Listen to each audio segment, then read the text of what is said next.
Hello, everybody. Give it that few minutes to let people log on. I got a window break about an hour and 10 minutes before my next session starts, and I'm hoping to reach a specific academic, but like I said, I'll give it that few minutes to let people log on. I see people are starting to come on now. I can't see who.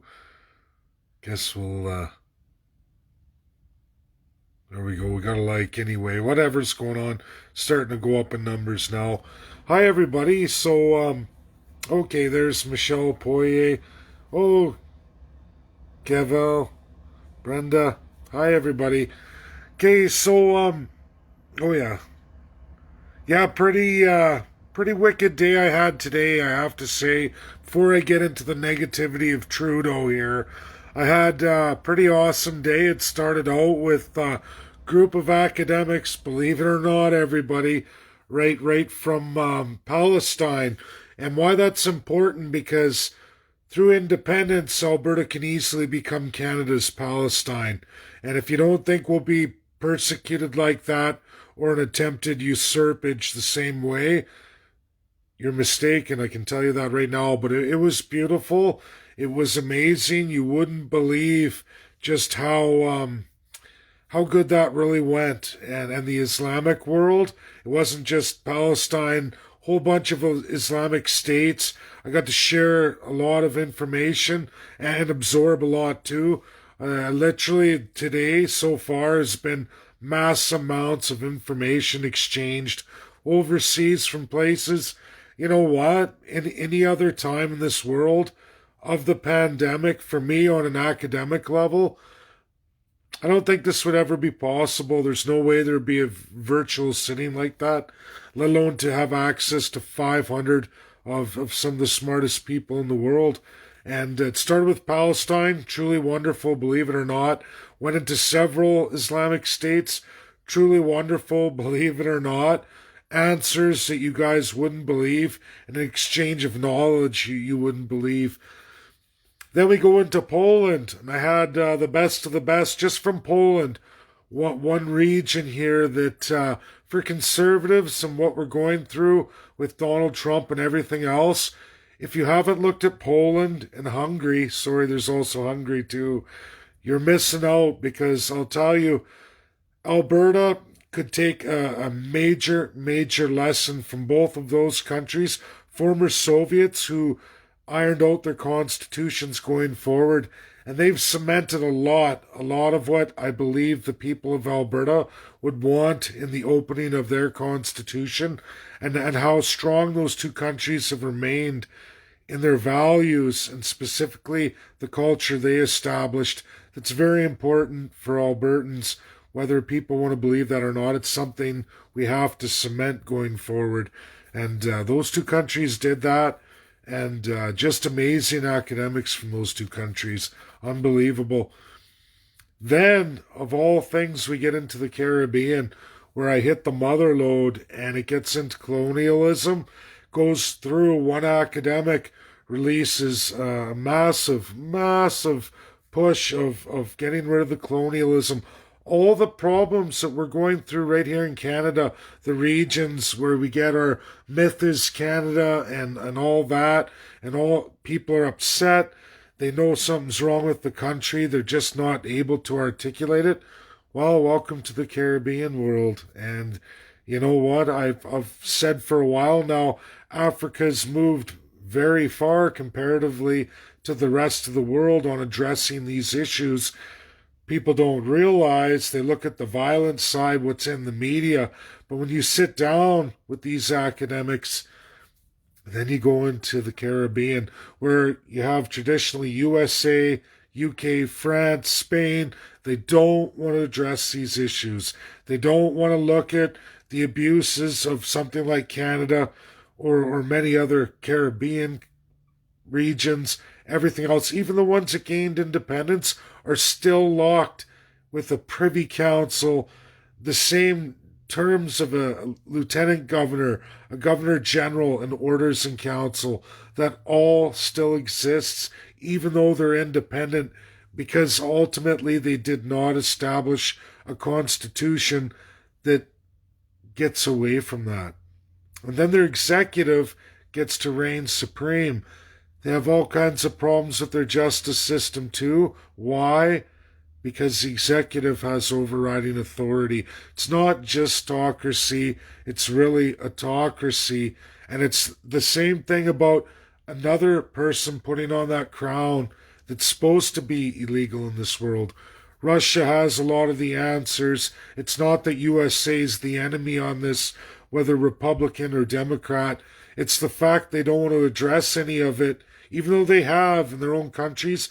They just don't want slavery coming back, there being some kind of financial accountability put in place, or for the American Indian and what happened in colonial American times, right? And coming into USA's being, they don't want to have to deal with that, so they push it away. But academia, talk about a needle, it moved today. It really did move, and I feel blessed. Maybe I had a little bit to do with that, a little bit. And it's nice to see other people come forward in this world who have written books, who are high scholars, and then all of a sudden they just say, screw it. I like that. I'm going to talk about that too. So it was truly a remarkable day. My best day so far by far, and I wonder what's going to happen tomorrow. Different places in the world. Good news, Kelly Knight Craft. I sent her a little message, a little, I guess you could say a little online card.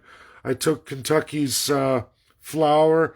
I put that as the background. I wrote her a little Kentucky poem. Well, I didn't write it, but I took a quote that I thought would really sit well with her. And you know what? She fired up late last night at 10 o'clock talking about Asia, specifically Taiwan and China, and she fired right back up. So let's hope she doesn't quit, and I hope somehow that message had an impact on her, and she's going to try and stay the course, even through this Biden administration, and maybe Alberta independence is still going to be strong, and we're going to have the USA, and it's going to come all for 2023.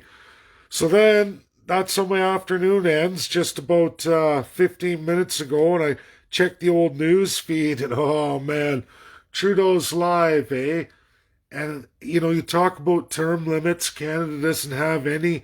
Trudeau's dad was in for 4 terms, 4 bloody terms, 16 years near. And here's Trudeau bragging about he's going to do the same, going to be around for a long time, he figures. He wants to see through to at least Agenda 2030. That's another 9 years, maybe more. It's going to be absolutely devastating for Alberta. If we don't have succession ironed out, if I don't start my tour next week in a virtual Alberta tour and get that fired right up and get people lit up under their pants, I don't know, everybody. I don't know, and I don't see Trudeau going anywhere. I see Jagmeet Singh sitting back, funded, and unions having to pay into that government regardless, whether they have all the seats or not. And then them just going with the Trudeau narrative. I see in Canada, absolutely, Trudeau easily getting to 2030 as it stands right now. I think people will continue to vote for him as long as he keeps Quebec and Ontario strong, and as long as he's able to do mass immigration and flood them into Alberta, which is on the government website, published for everybody to see. Alberta's to take 30% increase of its population right now, just till 2043. At that point, Alberta will be near the second largest province. Third most represented they'll be, and will be liberal. Will be completely liberalized. A lot of people talk about populism, why I got so angry with Trump, and it's because I don't like populism, and it's always attached to autocracy. And if anyone thinks I'm ignoring the fact that absolutely Joe Biden and the Democrats are populist autocrats, with their radical environmentalism. You really haven't been paying attention to me at all. And I don't exchange autocracy or any government for it ever. Doesn't matter who it is. And I never will champion that. And we're watching that now. Just it's been like that for 5 years, unfortunately. Trump started out well, and I thought his populism would hold back the autocracy. I thought he had a version of it that wouldn't usurp fundamental rights and freedoms, that he wouldn't break the democratic process. But he sure did. And he proved that in the end, the last 2 months, which was very disappointing for me. I study this stuff extremely hard. I'm a true libertarian. I always have been. I got an email from a group, the 3% in the United States. I've been involved with that group for a very long time. They're very libertarian. They sent an email condemning all of the radical rioting. They say they're not about that because they aren't.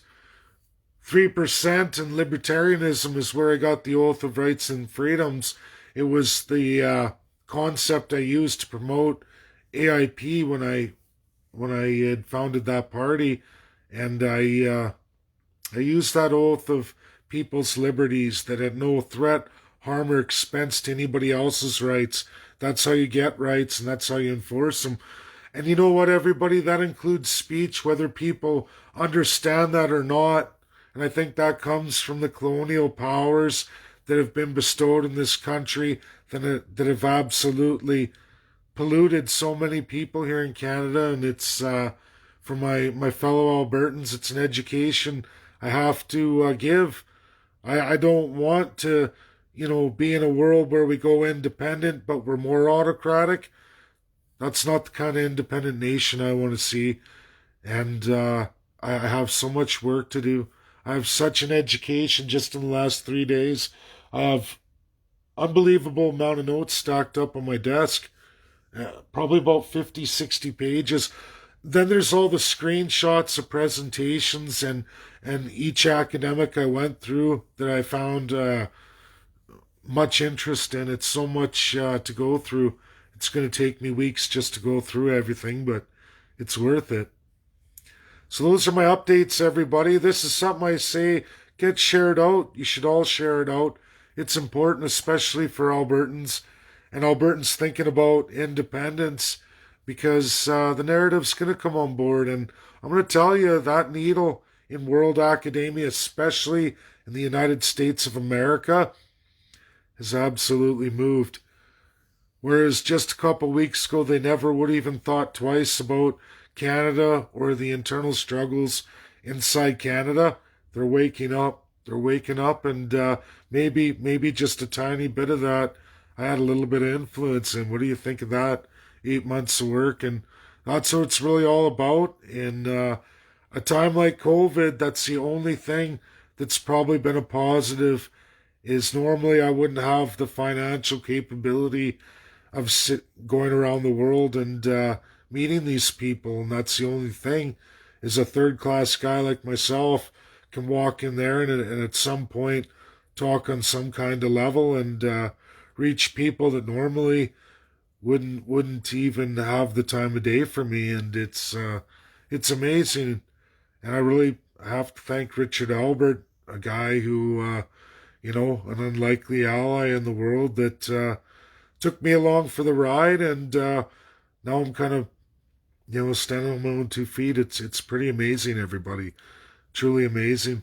So thanks for watching. Get it shared out. This one's important, at least for Alberta successionists and all the different groups. Get it out there. It's important. Bye now.